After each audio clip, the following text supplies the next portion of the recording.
Who remembers the very first number one team in the college football playoff rankings in 2014?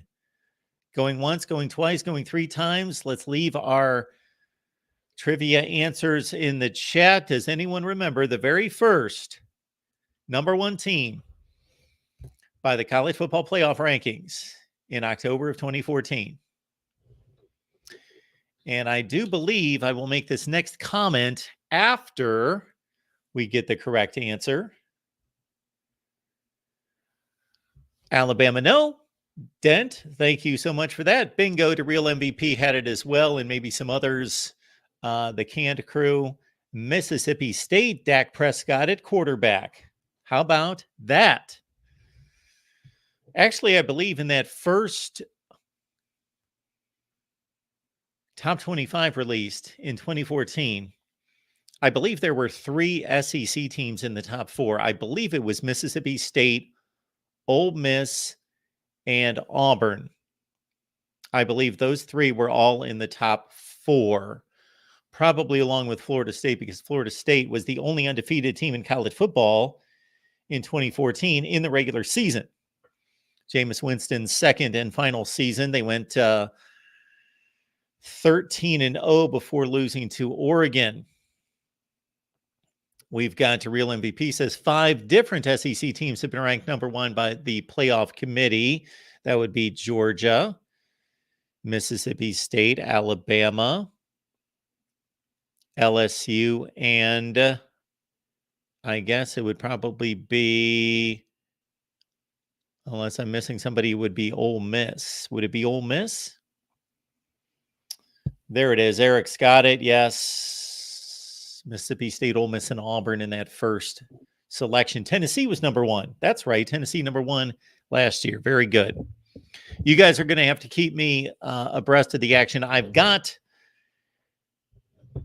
the show on in front of me, but I can't play the sound. So just let me know when they're about to reveal, and we will play along together. This is my guess, and I'm not good at this. I was at Michigan podcast today, and Steve Days asked me to make a prediction on who would the 4 teams be by the committee. And I'm not good at guessing what other people are going to select. I don't like to try to select the Heisman. I don't like to try to select. I'll select my own Heisman, my own selection for the Heisman, or my own selection. Here we go. Top 25. Bingo. Air Force at 25, much lower than I have them ranked, or I'm guessing in the AP poll, they've got to be higher than number 25. So certainly by the looks of the beginning of these rankings, the playoff committee, I have to say that they nail this. They put the group of 5 in its proper place. They understand the wide gap between Power 5 play and group of 5 play.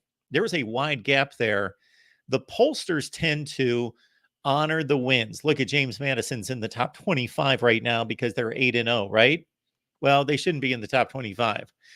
We got USC at 20, UCLA at 19, Utah at 18, Tennessee at 17, Oregon State 16. Let me know if anything jumps out to you in regards to any lack of continuity or something that doesn't make sense. I can't really see anything based on that. USC is obviously just plummeted with just weak performances in addition to the 2 losses, just a few awful wins for USC recently against Arizona and against Cal. USC could be a 5-4 football team right now, very easily.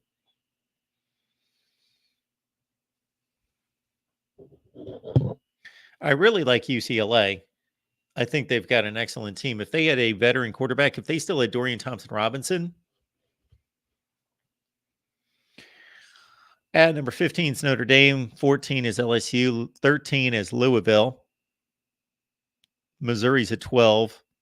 Penn State's at 11. So they're honoring Missouri's win over LSU. They're honoring Louisville's win over Notre Dame.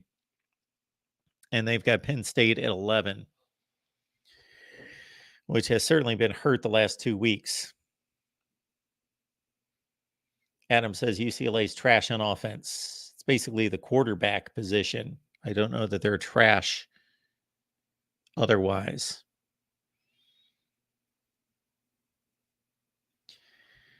So I don't know again what the AP rankings are, but I got to think that this is fairly close to the AP rankings. It's actually pretty close to my rankings. All right, here we go with the top 10. Ole Miss at 10.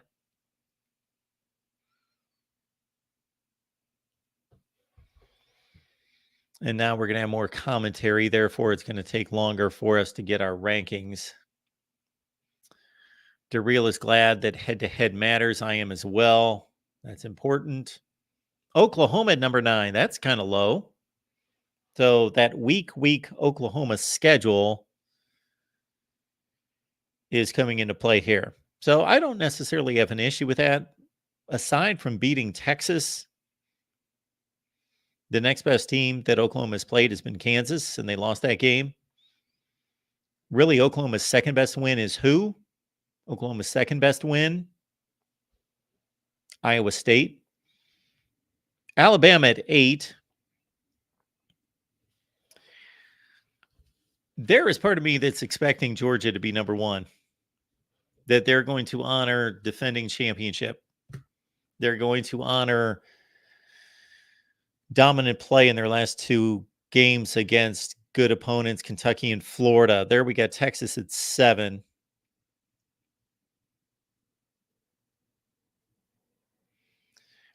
Sam thinks that SMU is probably Oklahoma's second best win. Well, the way SMU is playing right now, they're wiping everyone off the map in the American Conference. You're probably right. Okay, so we're down to 6. It looks like Oregon is going to be that best one-loss team. This portion of it is more intriguing to me right now than the undefeated teams, because the one-loss teams are obviously, they are on a wire. They're hanging by a thread. They cannot lose another game. They have to stay flawless beyond this game. So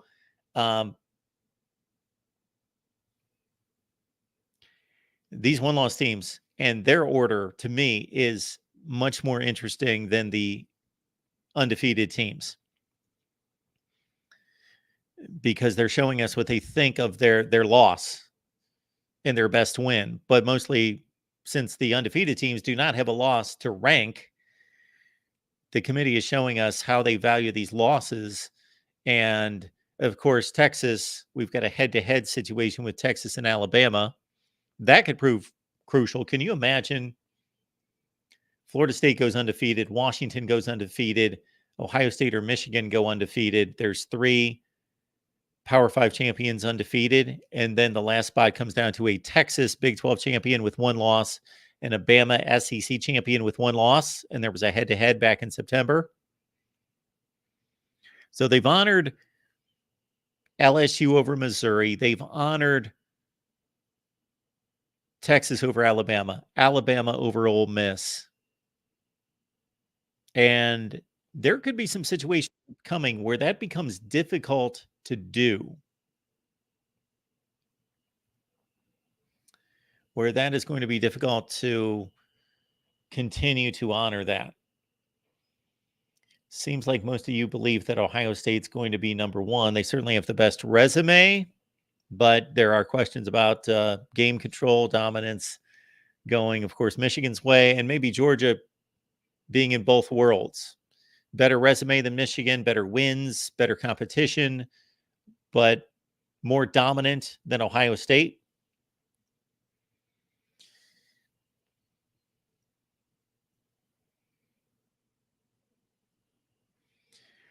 So again, we've left the StreamYard link in the chat.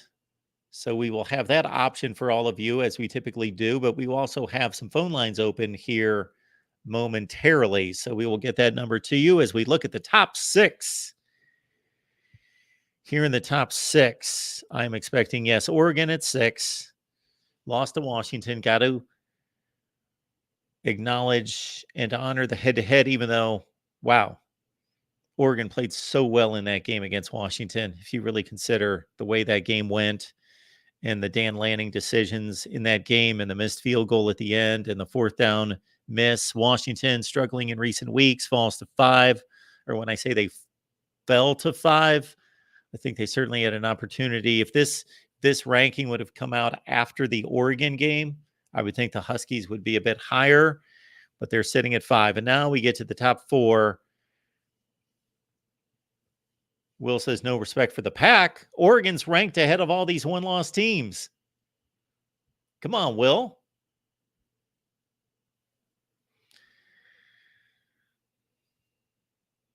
So we've got Florida State at number 4. Okay, that's what I predicted. I've got my predictions down in front of me. So no surprise to anyone. Florida State, the Clemson win is obviously losing some steam. The Duke win from a couple weeks ago, that's lost some steam since they lost to Louisville in shutout fashion. The LSU win is still a really good one, but that could get knocked down a bit this weekend when LSU and Alabama get together. Of course, that's going to be an enormous game, maybe the biggest game of the week to most likely determine the SEC Western Division. All right, at number 3, we've got the Wolverines of Michigan. Makes sense. Totally makes sense. Michigan at number 3.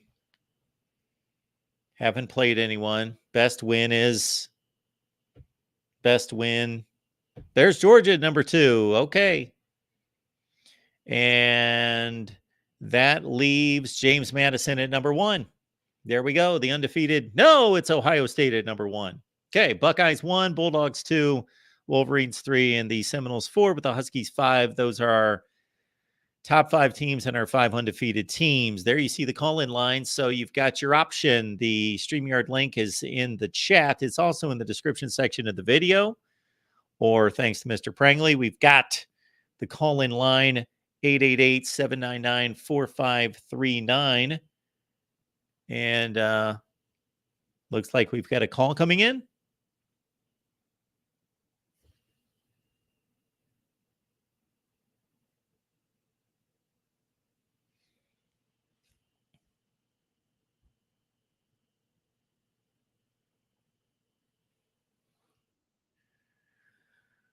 All right.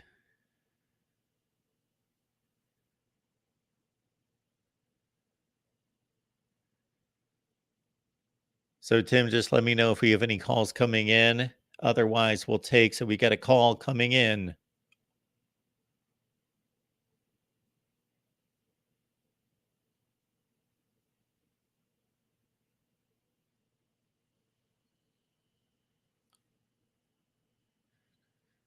Okay, if we don't yet, I'll take the call coming in from StreamYard. Michael, what's going on tonight? Not much, Mark. How you doing, sir? I'm doing well. What's on your mind? Hey, I just got a question, though. Yeah, I know this is strictly scheduled to turn in Michigan right now. In the next few weeks, he's going to change it. But that said, though, I wonder, do you know if the community might have taken into consideration how dominant Michigan has been playing so far this year? Of course or they is that have. a moot point? No, that's part of the equation. Yes. Okay. That said, though, with Georgia having some tight games himself and stuff like that, are you kind of surprised Georgia's 2 and Michigan's 3? No, I'm not surprised. I think that there can be an argument for any one of those 4 teams. I can make an argument for Florida State being number 1. I can make an argument for Washington probably is the best 4? win, one single win. But yeah, I get your point. But I'm just saying that Georgia has a better combination of stronger schedule than Michigan right now. And I think that's really helped them to have dominant performances against Kentucky and Florida recently. I do think that there's a recency bias with this committee. They are not just saying each data point is exactly the same. And what we saw this past weekend is exactly the same weighted as week 1. I think that they are looking for the best trending teams. That is part of the equation. Of course, they're not going to, just because a team won 6 great games at the end of the year and they finish 8-4, they're going to elevate them because they're hot. It's still a resume process, but they definitely look at who's playing better now. Mm-hmm. Another question, number 2 I got is first team to fall out of the top 6. Well, I'd have to think about who they're playing. I don't have a schedule in front of me. The first team to fall out of the top 6. Well, Washington's got USC on the road. Oregon, I don't know who they play again. I don't know who's playing who off the top of my head exactly. Mm-hmm. I think it's safe to say that unless something drastic happens, both Michigan and Ohio State will be safe this week. I think my take is if Missouri gives Georgia a dogfight, that's who I think could fall. And if Missouri shocks the world and beats them, do you see them being in the top 6 next week? Wait a minute. If you're asking who's going to fall out of the top 6, if Georgia just has a close game with Missouri, they're not going anywhere. They might drop a spot, but they're not going to. I'm saying if Missouri beats Georgia. Oh, well, yes, they're going to drop. And Missouri's going to be a player in this then. But that's going to happen. They're going to be 8-1. But will that be enough for them to crack the top 6? I don't know if they're going to go that high. You're asking questions that take review of schedules and all sorts of things. I can't tell you that Missouri's going to go exactly 8 spots. It all depends what other teams do. It's all dependent on all the moving parts at the same time. It's not just these teams don't play in a silo. So yes, Missouri's going to skyrocket if they beat Georgia, and Georgia's going to take a hit, and the committee's going to honor the win head to head. And so Missouri would go above Georgia. I would think that they would land somewhere in the 5 to 6 range, and Georgia would fall beneath them, probably by 1 spot. Mm-hmm. That's what I was just wondering. And if I'm not mistaken, didn't that happen a few years ago, though? Did what happen? Where a team, like literally, they was both within like the top 10, I think. And the other team that was like outside the top 6 won, and they like literally swapped places the following week or something. I'm sure it's happened many times. We've got a situation where Alabama plays LSU this week. Alabama's what, 8, and LSU's about 14. I think they're 14th or 15th. Well, if LSU wins that game on the road against Alabama, they're generally going to pretty much flip flop. Yeah, but isn't that kind of like an elimination game for? Well, LSU is going to like clearly take an act of God for them to crack the top 4. I mean, all the other teams will literally have to fall apart for them to even be considered. For sure. Yeah, I'm not telling you who's going to make the playoff. I'm just telling you what the committee's going to be thinking about these teams. Mm-hmm. Yeah, no, I was just asking mostly about the Georgia and Missouri game. I didn't know if that would be enough to where if Missouri, or even if Missouri just dominated Georgia, it blows them out or something. But it still won't be enough to crack the top 6, you think? Well, Missouri's going to have a win against Kansas State. They're going to have a win against Georgia, who was arguably the best team in the country before that game. Mm-hmm. They've got a close loss against LSU. I can't think of any other Missouri games that are – they don't have any other good wins right now. So it would be Georgia and Kansas State would be their 2 good wins. Okay. Yeah. And sure, they would pass Georgia. Oh, and Ohio State has to go to Piscataway Saturday. Yes. So I think they get it done, but do you see that being a close game? Or could not especially. Rutgers, it could be. I doubt it. Or you see them, because I just like I was saying to people the other day, when are they going to play a complete game just like Alabama? To where it's just like a straight domination. When is Ohio State going to play a game like complete that? Game, yeah. Well, you should know better than anyone. You should know better than anyone that they already have. Well, I take that back because I just remember about Purdue and stuff like that, though. But anyway, I was just wondering stuff like that. Bad. All right, I'm going to let you go because I see you got a lot of people behind you and stuff like that. All right. Thanks, Mark. Have a good one. Thank you, Michael. So we've got a number of people on the StreamYard link, but we are directing everyone to use the phone line. We would like to try the phone call system, and so please just give that a ring, and then we will be able to take your call there. 888-997-4539. You got it right there. So coming up this weekend, Ohio State, yes, goes to Rutgers. Rutgers, a surprising 6-2. I've not looked at the point spread on that game. I got to think it's around 3 touchdowns. So Rutgers not expected to challenge Ohio State, but this is their best shot, certainly, in years and years and years and years. Georgia, this weekend, they play Missouri. Yes, this is one of these big games, and this is one of the biggest games of the week. Yes, Tim. Yeah, we got our first caller. Dr. C's on the line. Nice. Dr. C, can you hear me? I can hear you loud and clear, Mark. Excellent. What's going on tonight? Yeah, I had my random question of the night. And I wanted to get your point of view because I love picking your brain because you know so much about college football. And this is the random question. Would you rather have an elite coach with subpar coordinators or a subpar coach with elite coordinators? What would you rather have?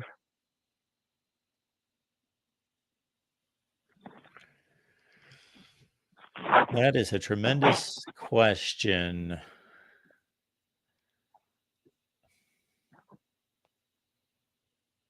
Well, if you add in Joe Burrow, you have 2019 LSU. Yeah, if you add in Joe Burrow, yes, you really do have that situation right there.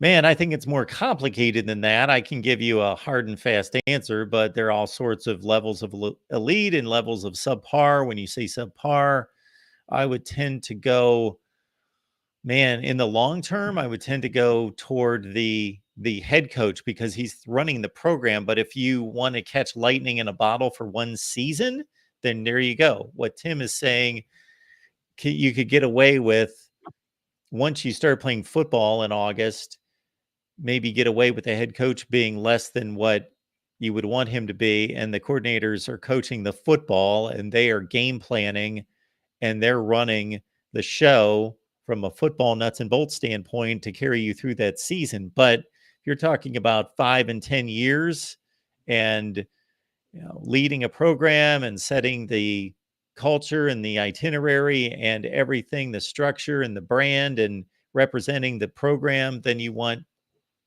the big guy to be an elite guy. Got it. Yeah, and the second part to that question was maybe examples that you can think of. Well, the best example of all time is in the NFL with Vince Lombardi running the New York Giants offense in the 1950s and Tom Landry running the defense, talking about two of the greatest coaches of all time. They're both on the short list. And even though I've looked it up and it's been said to me, or I've heard it during documentaries, the head coach's name, I can't even come up with it right now, but he won NFL championship. So I went to next level, but I cannot imagine there being a better example of that. At the college level, yeah. Would Dabo Sweeney, Clemson right now, be an example of an elite coach? When maybe you're way ahead of me tonight. I don't know why you're picking my brain. Well, Garrett Riley, we're talking about two coordinators who are fairly early in their careers, so we can't really name them as being subpar. And prior to this season, in the offseason, Garrett Riley was considered a hot commodity, not a subpar coordinator.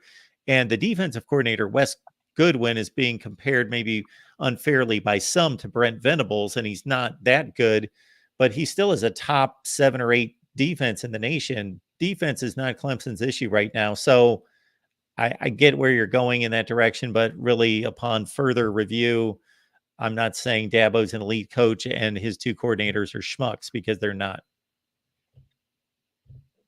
Yeah, they're a little green, but yeah, I mean, Riley, I think he has a lot of promise. So you're right. But I was trying to think of someone that, like an elite coach that had maybe some subpar coordinators. I That's would a difficult one, because you would think part of being an elite coach is getting great coordinators, you know? There would be people that would say, I don't agree with them, but maybe at least on one side of the ball, that right now the Alabama situation with Nick Saban having Tommy Rees run the offense, he certainly hasn't proven to be anything special. Now, Kevin Steele running the defense is having a great season, although he's had a downturn in his career up until this season. Kevin Steele was really on top of his game 10 and 12 years ago and has had marginal seasons recently, but now he's rebounded with a really good Alabama defense.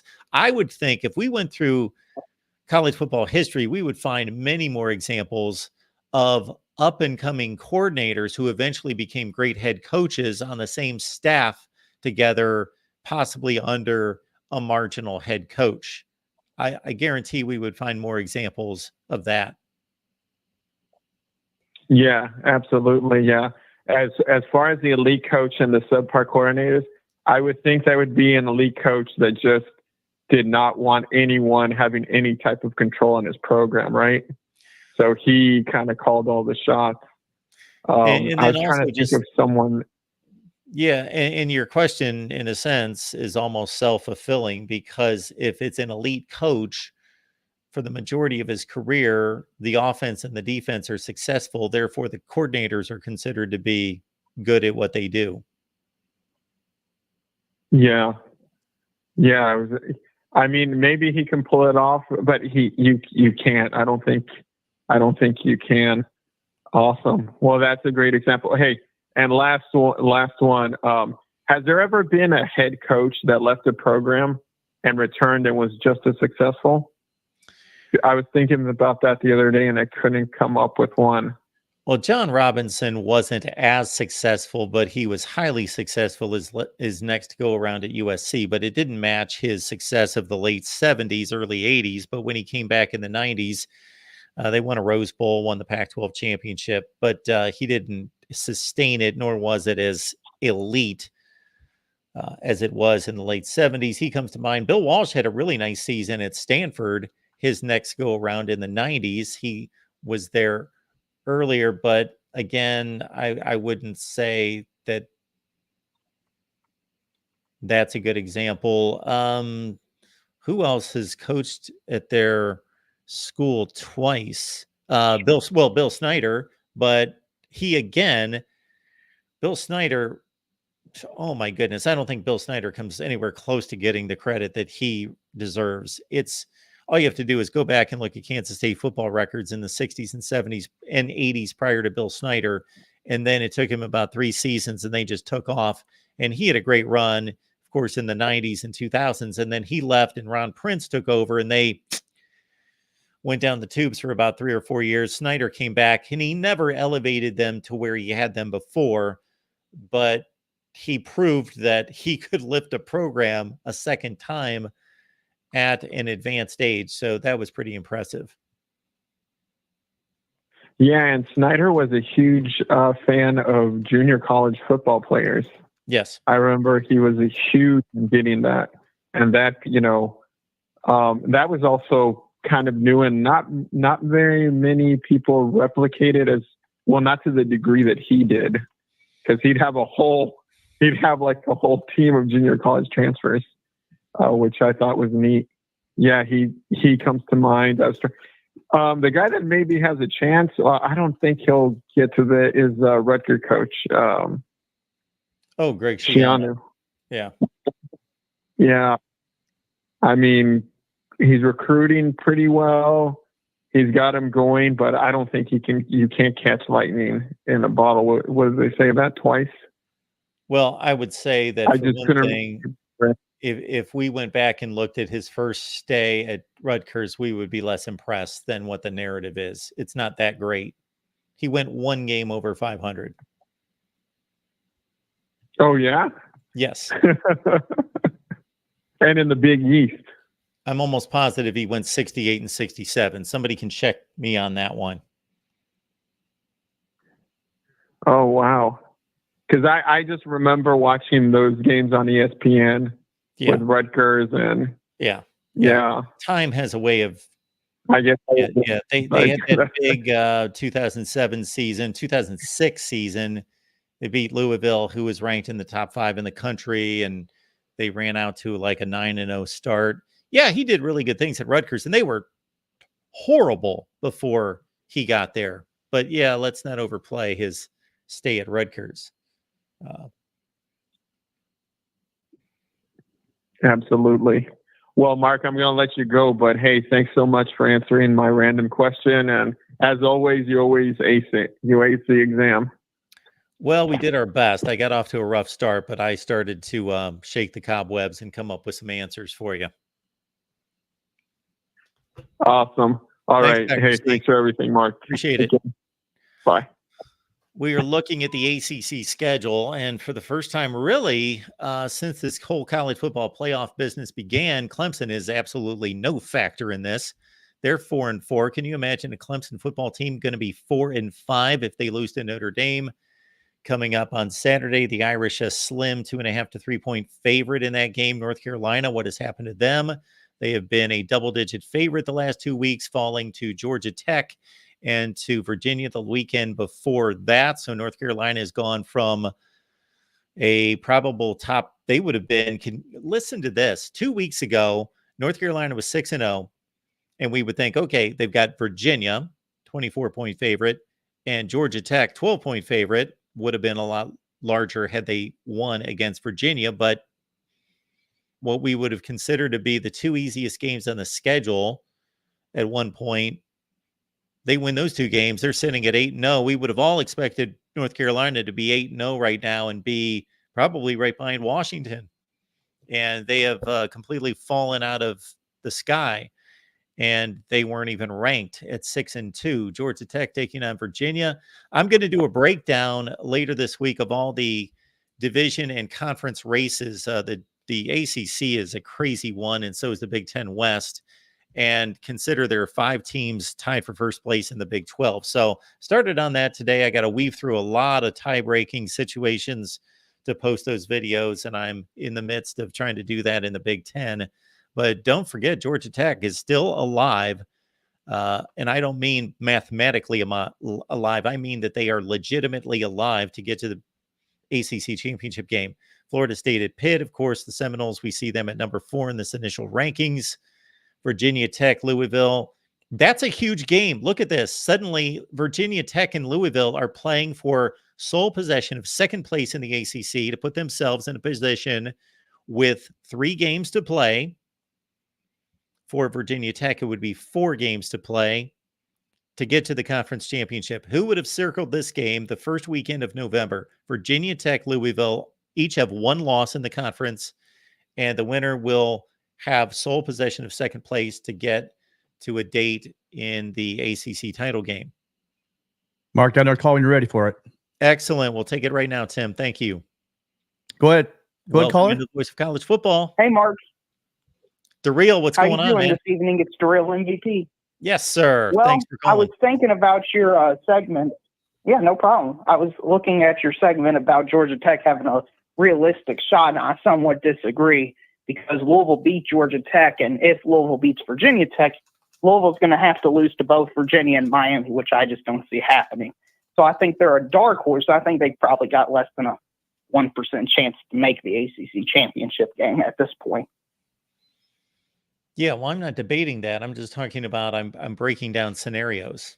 What segment are you talking about? I haven't even posted that video yet. Do you have some kind of ESP working or something? No, I was just meaning what you were just talking about. I didn't know what word to use, so I used the word segment. Okay. Yes. So I want to talk about the video. playoff. You're ruining my segment there, Darrell. But yeah, Georgia Tech, I'm not saying they've got a good chance, but I'm saying that they're only a game out of first place. And yeah, they lose the head-to-head to Louisville, but they've got the head-to-head against North Carolina and some other teams. Okay, fair enough. And I want to talk to you about the playoff rankings, Mark, the big thing that came out today. I mean, to me, Ohio State has just the red carpet has been rolled out for them to make the playoffs. It's really, really difficult for me to see any realistic scenario where they don't make the playoffs at this point. I mean, even let's say they lose to Michigan by 30 points, which every Michigan's fan dream is, I still think Ohio State makes the playoffs. They just got that huge non-conference win, which only Texas has that can compete against it at this point. Well, I got to say that prior to what we saw last season, the immediate response might be, well, they can't lose a game by 30 points and still make the playoffs, especially the last game of the season. Well, they lost it by 22 points last year and they still made the playoffs. So I get your point. If they go into Michigan undefeated, then they're 11-1. And if Penn State does not improve considerably in 2 weeks, I don't think that they can challenge Michigan the way they're playing right now. And so that erases that whole 11-1 comparison. Sure. I would like to challenge that point. What do you think the Vegas line is right now on Michigan, Penn State? I think Michigan's going to be on the road, a 6 to 8 point favorite. It's 2.5, Mark. Okay, it's 2.5 right now. We'll see what it is when they play, when it actually comes out. Okay. I got you. But the early look-ahead line is very low to me, very surprising. And it tells me Vegas thinks Penn State has a legitimate chance to beat Michigan. No, I got you. I didn't think there was a chance at all. Well, they have the talent to do it. You answer me this question. What was the Vegas line last year? I'd have to look that up. Yeah, it was something like 3, and Michigan won by what? 25? I get you, but these odds are just a barometer of where they're at, Mark. That's all they are. And something else I wanted to mention to you is, how do you think Ole Miss is ahead of Penn State? That surprised me a bit. Do you think that could be a tip off from the committee that they think the SEC in general is better than the Big Ten? I think that's kind of an underlying storyline in this. Is Ole Miss is ahead of Penn State. Okay, well, it's one spot. So the committee would even make this comment. And for as many times as they spin a tale, I do believe them in this, because I do the same thing in ranking teams, is that not every ranking spot is created equal. There could be a bit of a gap between two spots, whether it's 10 and 11, or there could be basically next to nothing, meaning it's a flip of the coin and you had to play somebody 10 and somebody 11. So I don't know that that tells us a whole lot, but they had to make a decision, true, between those two. Ole Miss lost to Bama on the road. Penn State lost to Ohio State, of course, on the road. They both lost kind of in similar fashion, where it was a game, but they got controlled and it wasn't down to the wire. And Ole Miss has this win against LSU that's pretty impressive. They've got that in their back pocket, and that would trump any Penn State win considerably. What's Penn State's best win? Have they West played Virginia? Rutgers yet? No. Iowa? Iowa. There you go. And Iowa's easy to make fun of, but they're good. That's a decent win, but it's not LSU. Fair enough. And I looked at the odds for last year's Michigan-Penn State game. Michigan was 7-point favorite. 7. Okay. So it's a 5.5 differential in the line. So it's something to me, Mark. It's something to me. And some more questions about the playoff rankings, Mark. How were you surprised Louisville was the worst one-loss team in the rankings, the lowest seeded one-loss team? Well, they have to have the worst loss, losing to Pitt by 17 points. So there's that. Other than that, they've got a nice win against Duke by 3 touchdowns. They've got the Notre Dame win. Who should be ranked below Louisville? I would think Missouri would be the most obvious candidate. Mizzou's win ledger isn't too impressive. So I got to think that the committee brought Louisville down based on the loss against Pitt, because the Louisville wins are better than the Mizzou wins. Mizzou basically has a win against Kansas State, and really nothing else is impressive. Am I missing something out of Mizzou? I don't think so. I don't think so. No, they've got no impressive The wins final thing except I'll ask. Kansas State. Yep. Final thing I'll ask you about. I'm sure you've seen it, Mark. I'm sure you've seen the pictures and even the videos. Do you think that was Connor Stallions at the Central Michigan versus Michigan State game? Well, I have not seen the pictures. I've heard about it, but I've not seen the pictures. Connor Stallions at Central Michigan, Michigan State. That game was one of the first two games of the season. Well, if it is, then that would bring the level of stupidity to another level, that he actually would have attended the game and not had somebody else attend the game.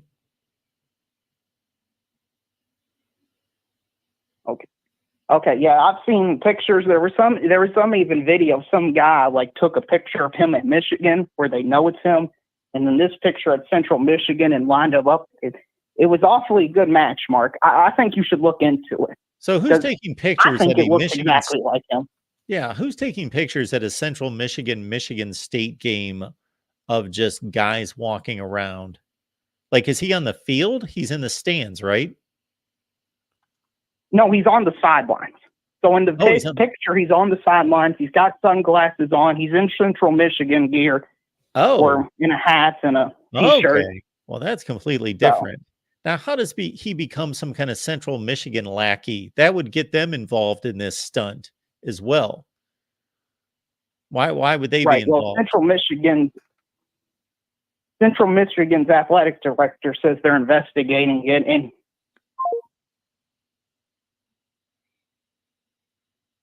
you still with us, Darrell? Actually, I think Darrell dropped. Darrell, call right back in, though, because there's nobody on. Oh, here's Will. Hold on one second. While we're waiting for that, Falconer TRX, thank you so much for the super sticker. We appreciate you. Falconer TRX usually calling us or contacting us on the Miami and Florida State channel, so he has found us tonight. We are simulcasting only on the college football playoff contenders: Oregon, Ohio State, Michigan, Florida State.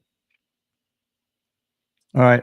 Mark, you have another longtime caller, Will ND. Will, how you doing? Hey, guys. Hey, Will. What's going on? Wanted to get some of your takes about the playoff. Heck yeah. What do you guys think about Texas being ranked up ahead of Oklahoma, even with the head-to-head? For me, head-to-head should always matter. I mean, I know like the Kansas loss just happened, but I still feel like since the Sooners won on a neutral site, they should be ahead. I know you don't agree with that, Tim. Of course, you don't like the Sooners, but just out of principle, I feel like the Sooners should still be ranked ahead of the Longhorns. So I agree with you. I always honor head-to-head. And especially, we're talking about head-to-head within a conference, meaning the more that they play, the more that their resumes will be similar. The more teams that they will play that will be similar. Texas beat Kansas head-to-head and dominated that game in the fourth quarter, ran away with it. And, of course, Oklahoma, that's their loss. Now, at this stage of the season, I cannot think of anybody else that they've both played. Yeah, I don't think there's anybody else at this stage that they've both played in the Big 12. But I think you just flat out honor head-to-head. Let's understand, though, that we get to certain places in the season, and the Pac-12 is a great example of this. And this becomes more complicated because the Pac-12 is such a good conference with so many good teams that most of these conferences have like 2 and at the most 3 teams that are that good to be playing each other competitively. But the Pac-12 has multiple scenarios where, for example, let me get my ducks in order here. Utah beat UCLA. UCLA beat Washington State. Washington State beat Oregon State. Oh, yeah, Oregon State beat Utah. So you can't honor head-to-head between those teams. So sometimes you do get to a point where you can no longer do that. I will also say, Will, that if you look at the Oregon situation 2 years ago with Ohio State, what ended up happening was Oregon beats Ohio State. And it seemed like everybody on the planet thought it was a fluke. But myself and others honored the Oregon win because I believe in that. And Oregon just proceeded to play bad football against bad teams. And I think the committee at some point just said enough's enough, and they just elevated Ohio State past Oregon. But for me, in doing rankings, and this is what I don't think people really appreciate unless they try to do rankings, and it's more difficult than it appears, is that by me honoring Oregon over Ohio State for all that time, it backlogged all these teams and created this log jam of teams that really had much better resumes than Oregon, but maybe not as good as Ohio State. But I was honoring that one game, and it just distorted probably 10 or 12 spots. So I do agree with you, and I don't think we're in that situation here.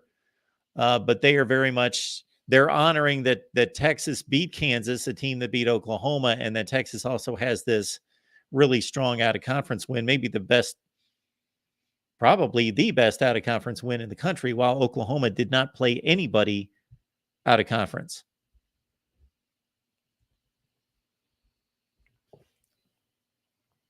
Still with us, Will? We actually, I will drop. Will, call him back in. But we have Ben on the line for you, Mark. Ben, what's going on tonight? Hey, who am I speaking with? I just want to make sure this is Mark and not This- Connor Stallions. No, we've not been able to get Connor on yet, but we are pursuing him. Yes. Well, apparently, he had a coach's pass to be on the sidelines for Western Michigan game. The coaches, apparently they have to sign off for him to have that pass, and he had it. And that's kind of crazy. If he did that, I'm not even sure I'm not talking to him now. Yeah, I don't know really.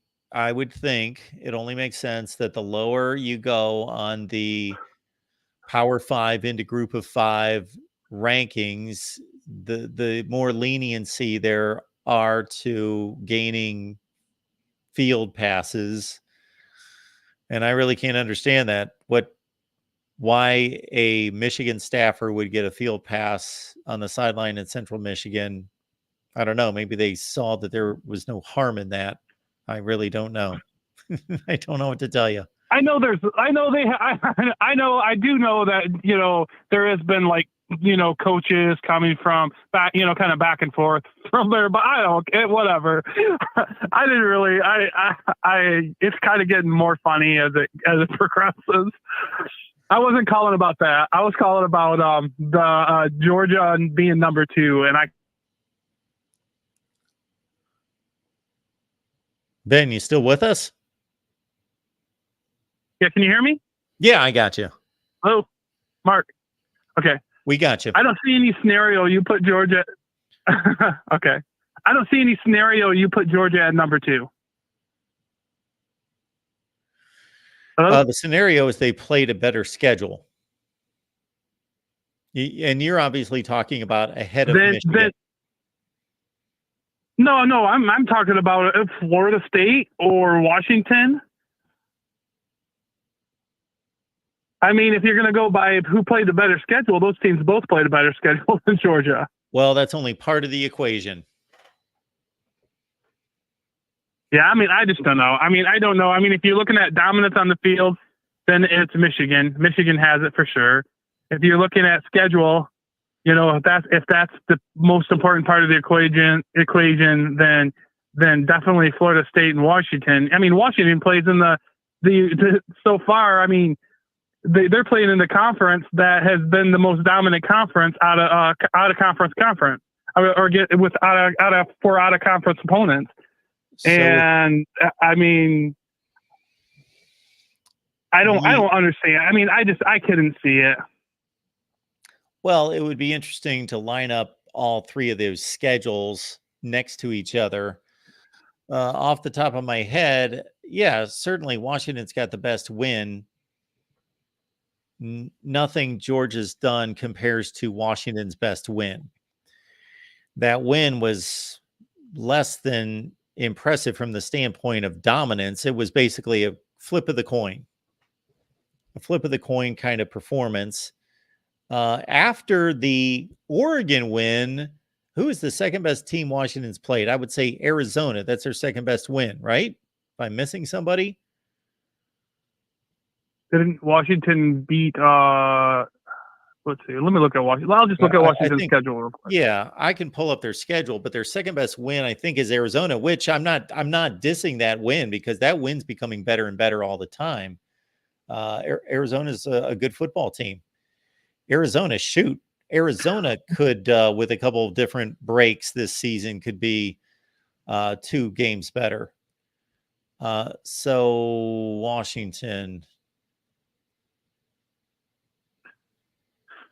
Yeah, let's look at their schedule. They got Boise. They got Boise, Tulsa, Michigan State, Cal, Arizona, Oregon, Arizona State, and Stanford. That's their wins. So but by that measure, the flip. You say the flip of the coin when it comes to Oregon, but that's the game that projects Ohio State to number 1, is a flip of a coin game beating Notre Dame. True. I mean, that's where I don't make sense of it. Yes, on the road versus at home. True, at home. Yeah, but it was also a 1-point game.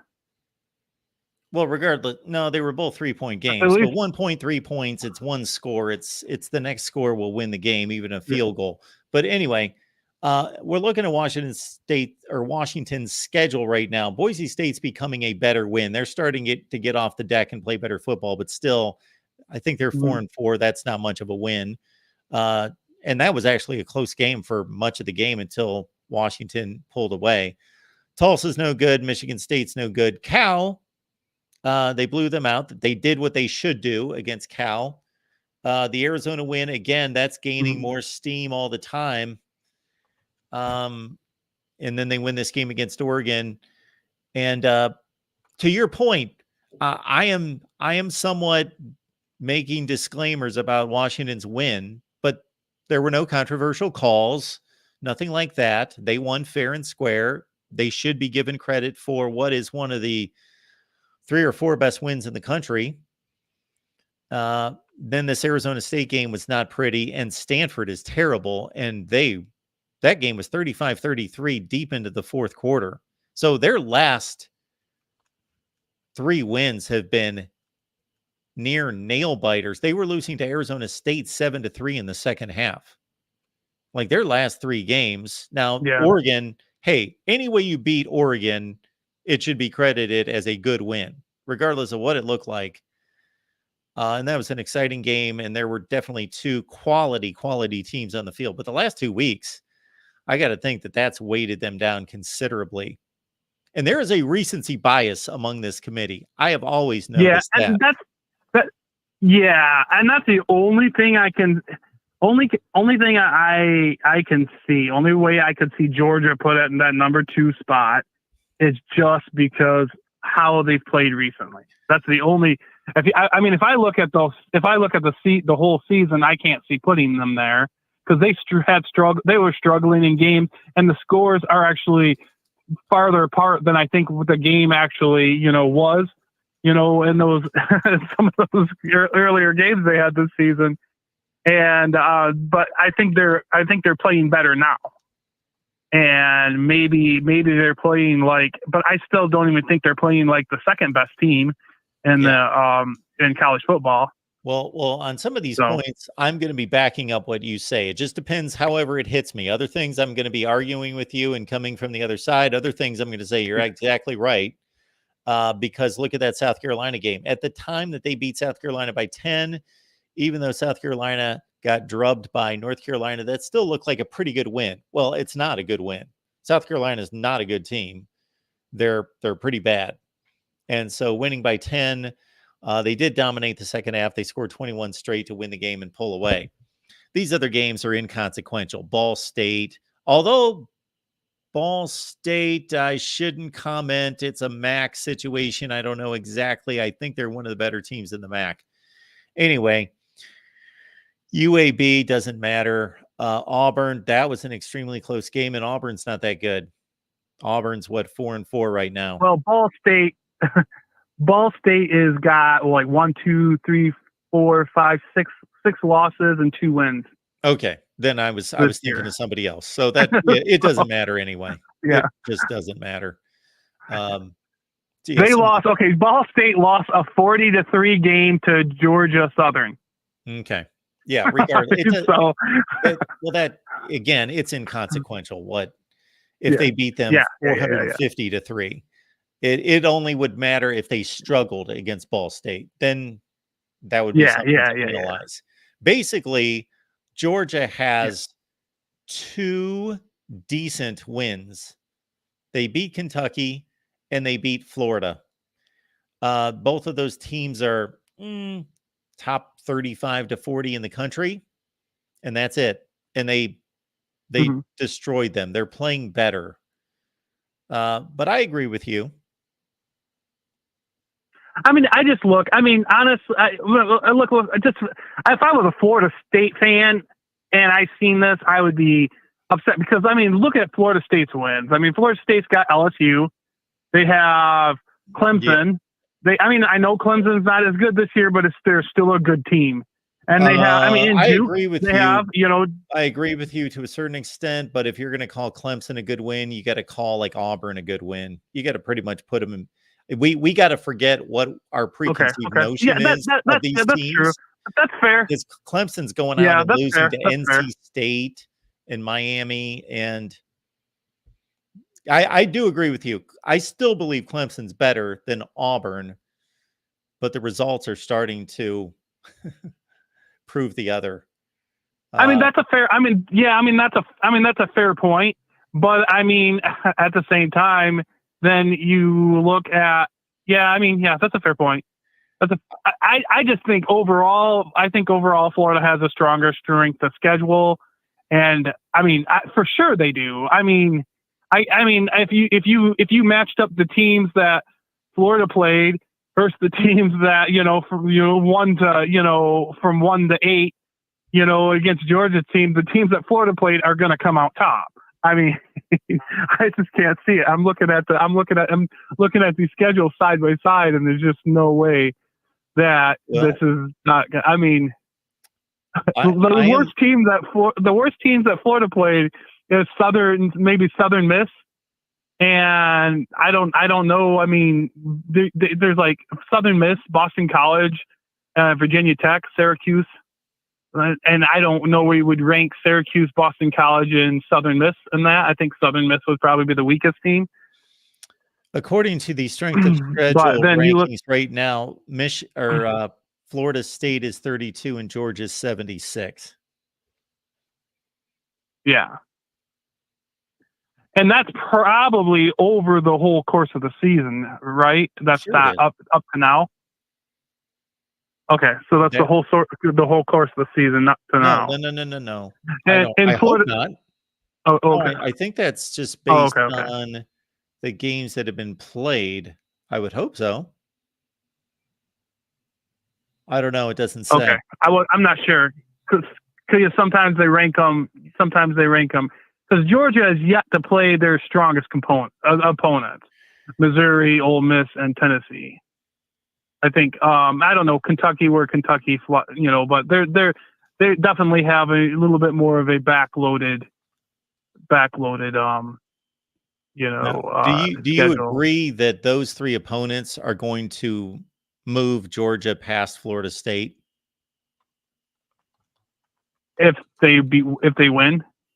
Well, sure, they got to win the games. But those 3 opponents are better than anything Florida State's going to play the rest of the way.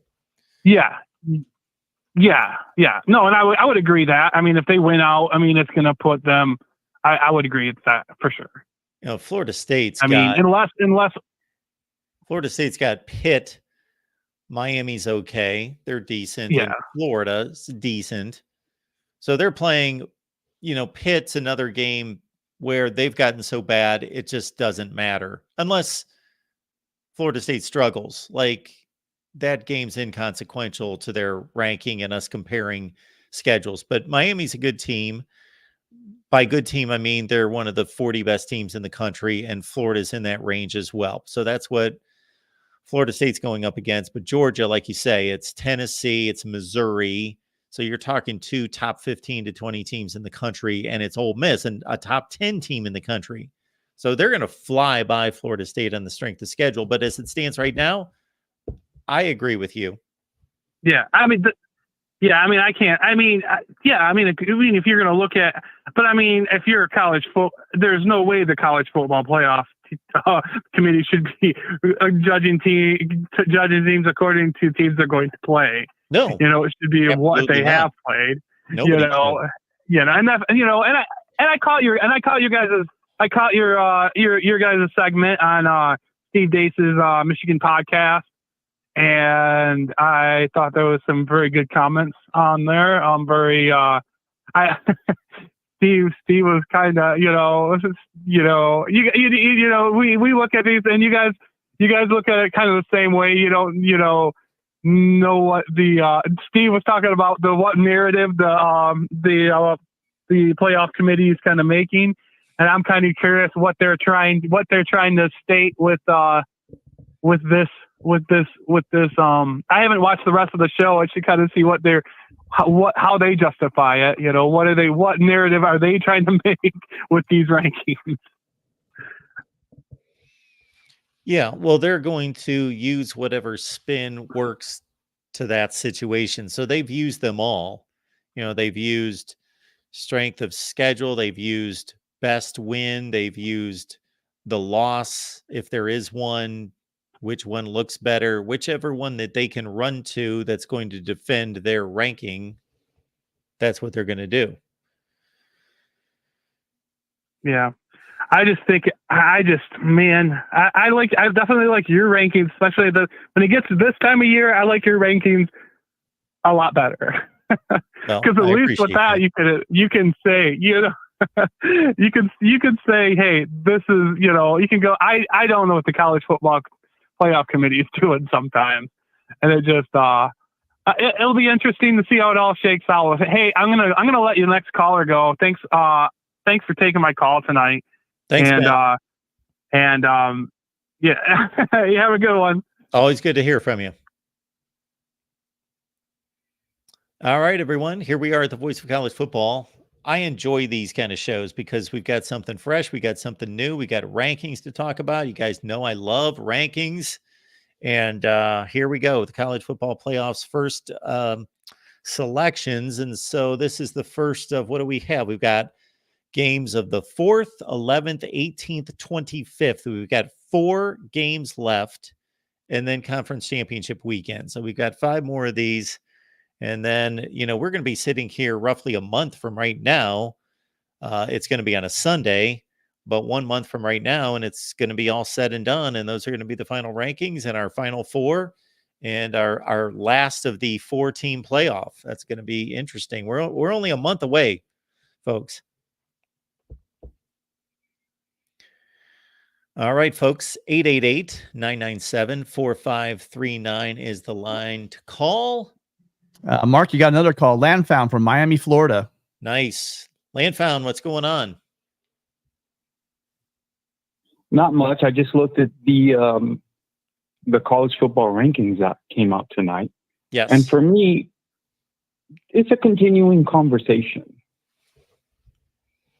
After subscribing to your channel and paying my $5 a month,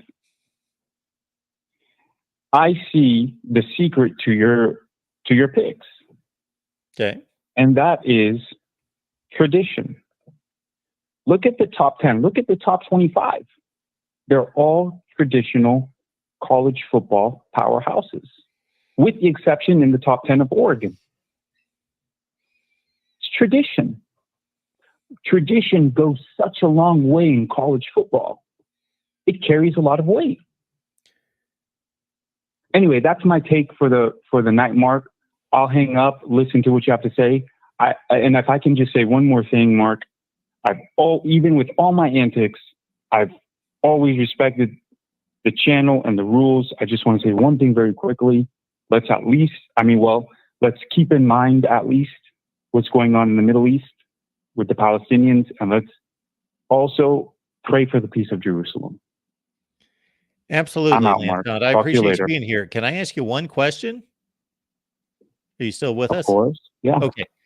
Yeah, Because I'm here. for me to respond to your comment, I need a little clarification. So are you saying that the so-called powerhouses that are being listed in the top 25, do you mean that there is favoritism that is pushing them into the top 25? Or are you just noting that those same schools excel? The latter. Okay. All right. I just wanted to clarify. How refreshing is it? How refreshing is it to see Florida State's logo in the top 4 again, coming from a Miami fan? How refreshing is that? Huh? I'm to see the surprised to Seminoles hear you back say up, that. up top. I would not think it would be Well, refreshing. I would think it would be revolting.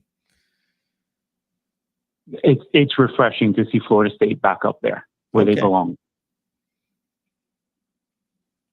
Talk to you later. Thanks, Landfound. Appreciate it. Bye. Yes, Landfound is certainly reminding us that there are more important things going on in this world, but do what you can to support people who are in need and being devastated. All right. So, yeah, in regards to, we all have our various lines of demarcation. I don't see the top 25 being flooded with elites because I just don't think that there are that many elites. I certainly don't think Missouri's an elite. I think that there are, yes, we are generally seeing the elites of college football, although USC's down at 20. So I guess I should start out by referencing the schools that I believe to be elite, all-time elite. So the all-time elites are USC, Notre Dame, Michigan, Ohio State, Alabama, Texas, Oklahoma. Those for sure. And then you have this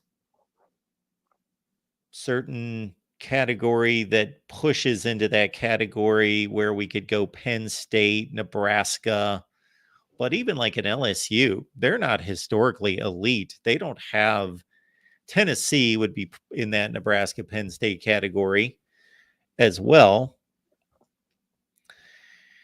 And then there are some interesting cases like in the last 40 years, Florida State, Miami are elite. They are two of the very best football programs and certainly were from the early 80s into the 2000s.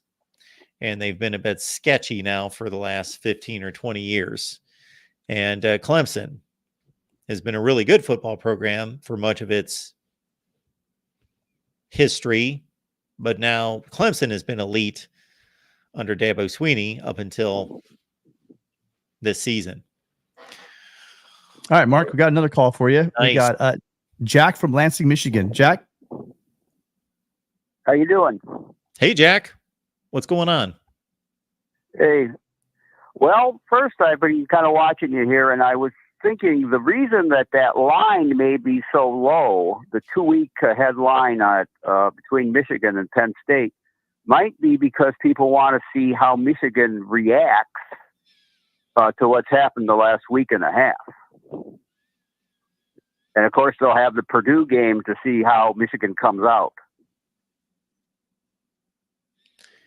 So that's what my thought was, because you can, I think they're going to come out strong, but sometimes you can be too strong and you can be making penalties all over the place. And so that might be one reason that they're holding back on that line with Penn State.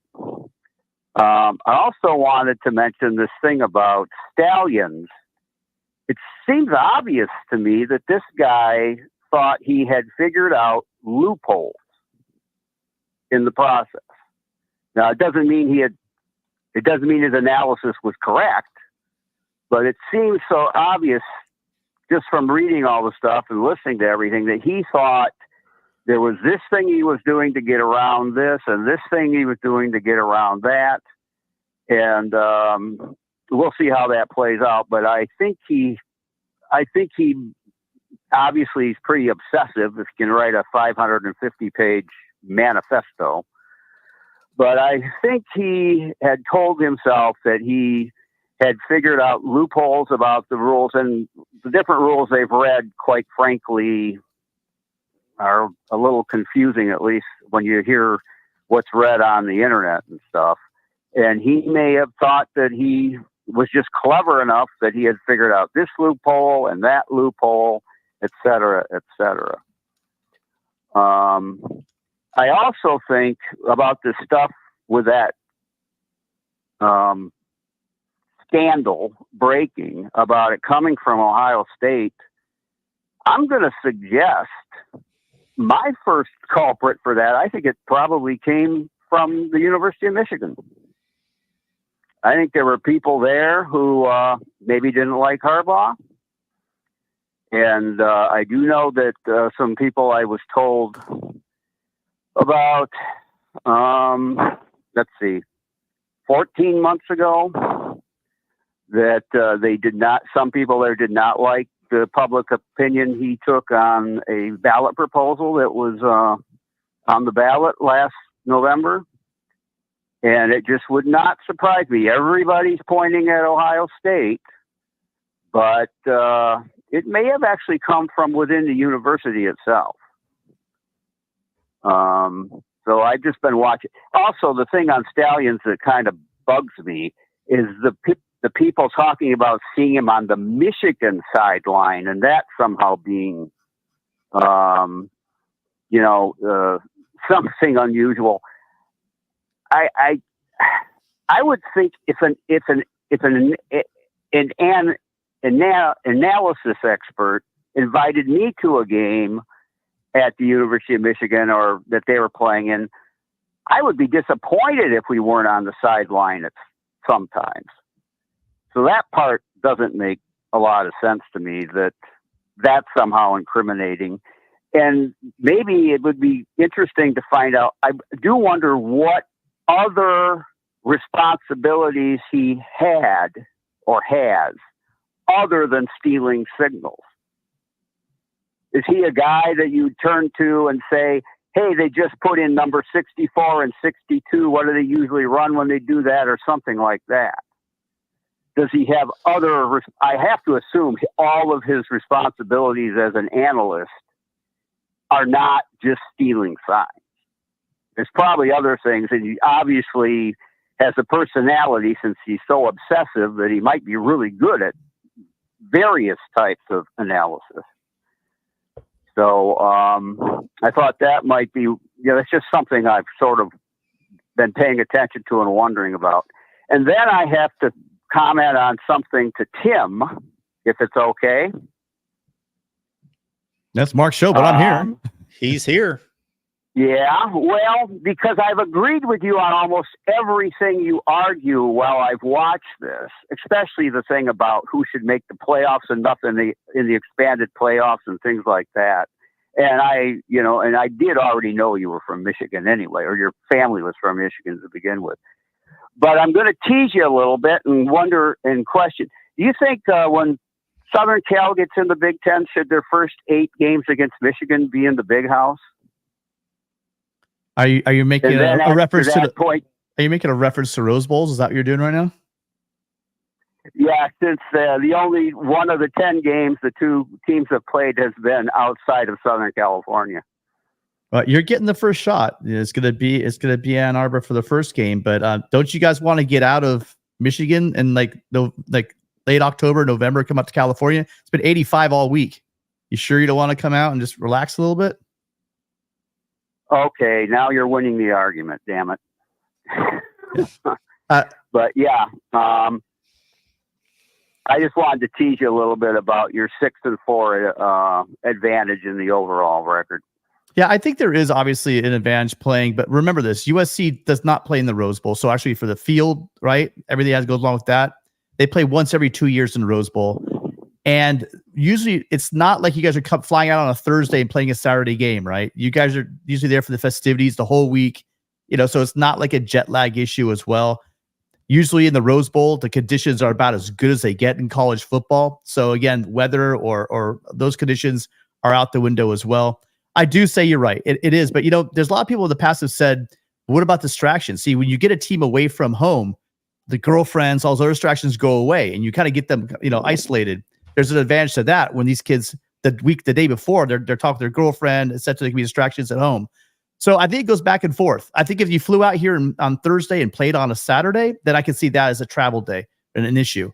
But when you come out for the full week and you're out here for a full week of sunshine before the game, I'm not sure really how that is much of an advantage to either team. Well, I don't know. I think Bo Schembechler tried about every different tact he possibly could, and most of them just never worked for him anyway. So. Oh, he just didn't get a shot. Anyway, I just had to toss that in. He didn't get a chance at the Helton teams and the Hackett teams. He got stuck with some of the harder teams that over the past 40 years Trojans have had. So that's true. But anyway, I just had a few things to mention there, and I'm curious. I still would like to find out what other responsibilities Stallions had besides stealing signals. What does an analyst do? I'm kind of interested in that. So I'm not an expert on what analysts do. We could certainly talk to certain people that could enlighten us a little bit more, but they're numbers crunchers for one thing. So depending on their background and what they've done in the past, but most of these things are. So for example, I do know one that has just here in the last season joined a Big Ten team, and I haven't really discussed it with him, but they can watch tape. They can be given a task to, evaluate these 4 opponents and clip off every time we've got a 3rd and short or a goal line situation, a short yardage situation. I want to see what defensive alignment they're going to give us. And you clip out all those, and that could be 27 plays during the course of the season. So they got to run through the tape and find all those scenarios. They could just be analyzing numbers, given data, and find all the times that this scenario has come into play and what they've run and how successful they've been. And they're basically taking what is a fire hose of information and giving it to the assistant coaches and the coordinators in such a way that they can then game plan and work with the information. I know that that's a large portion of it right there from both a number standpoint and a film standpoint. Okay. That was one of the things I haven't reacted well to with this scandal, is that somehow him being on the sideline with the team somehow was off base.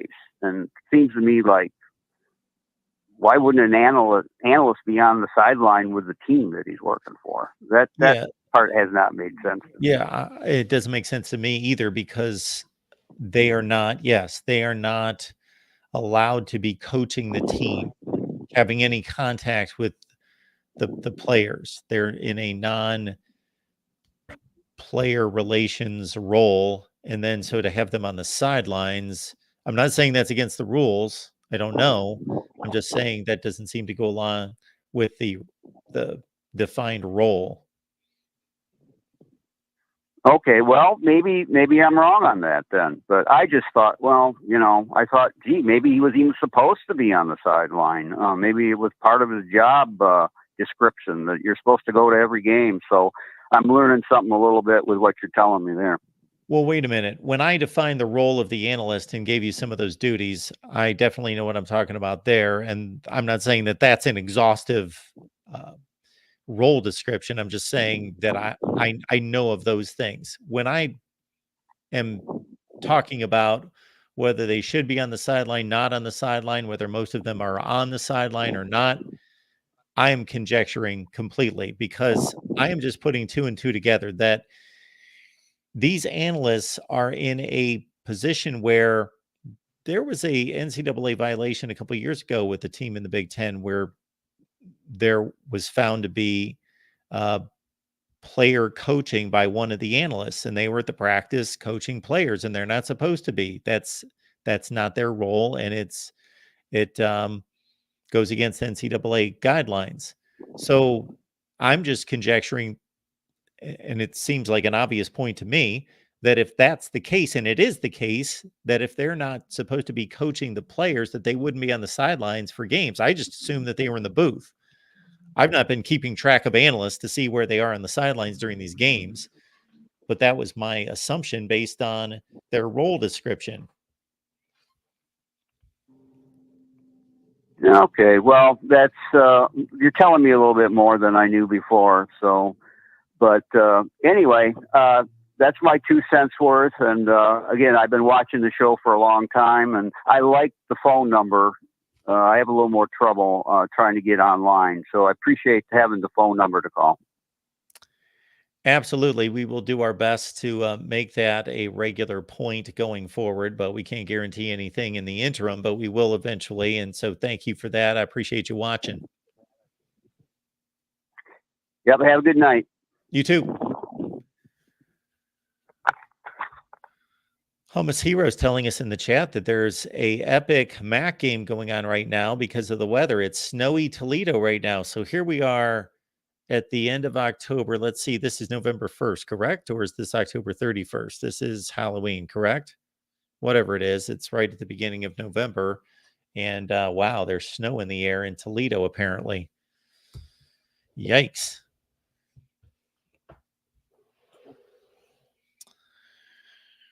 So we have Ohio State at number 1, Georgia's 2, Michigan's 3, Florida State's 4,